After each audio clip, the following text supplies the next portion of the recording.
নিজেদের মধ্যে কাদা ছোড়াছুড়ি বন্ধ না করলে স্বাধীনতা ও সার্বভৌমত্ব বিপন্ন হবে বলে মন্তব্য করেছেন সেনাপ্রধান জেনারেল ওয়াকারুজ্জামান। বলেন, তার একটি আকাঙ্ক্ষা দেশ ও জাতিকে সুন্দর জায়গায় রেখে সেনানিবাসে ফিরে যাওয়া। সকালে রাজধানীর রাওয়া ক্লাবে জাতীয় শহীদ সেনা দিবস উপলক্ষে আলোচনা সভায় এসব কথা বলেন সেনাপ্রধান। দেশ জুড়ে তোলপাড় ওয়ালটন ফ্রিজ কিনে আপনিও হয়ে যেতে পারেন মিলেনিয়ার। বলেন, ডিসেম্বর বা তার কাছাকাছি সময়ের মধ্যেই জাতীয় নির্বাচনের সম্ভাবনা রয়েছে। সেনাপ্রধান বলেন, বিডিআর বিদ্রোহের বিচার প্রক্রিয়া নষ্ট করা যাবে না। যাদের শাস্তি পাওয়ার কথা তারা শাস্তি পেয়েছে। বিদ্রোহের পেছনে কারা ছিল তা কমিশন বের করবে। আইন শৃঙ্খলা রক্ষার দায়িত্ব সেনাবাহিনীর একার নয় উল্লেখ করে সেনাপ্রধান বলেন, পুলিশ কাজ না করায় মানুষ আতঙ্কিত।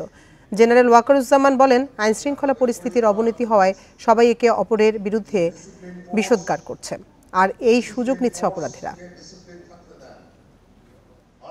16 বছর ধরে 17 বছর ধরে যারা জেলে আছে, যারা কনভিক্টেড, সেই বিচারিক প্রক্রিয়া ব্যাহত হবে। এই জিনিসটা আমাদের খুব পরিষ্কার করে মনে রাখা প্রয়োজন। এই বিচারিক প্রক্রিয়াকে নষ্ট করবেন না। যে সমস্ত সদস্য শাস্তি পেয়েছে তারা শাস্তি পাওয়ার যোগ্য। এখানে কোনো রাজনৈতিক নেতৃবৃন্দ এর মধ্যে উপস্থিত ছিল কিনা, ইনভলভ ছিল কিনা, বাইরের কোনো শক্তি এর মধ্যে ইনভলভ ছিল কিনা, সেটার জন্য কমিশন করা হয়েছে।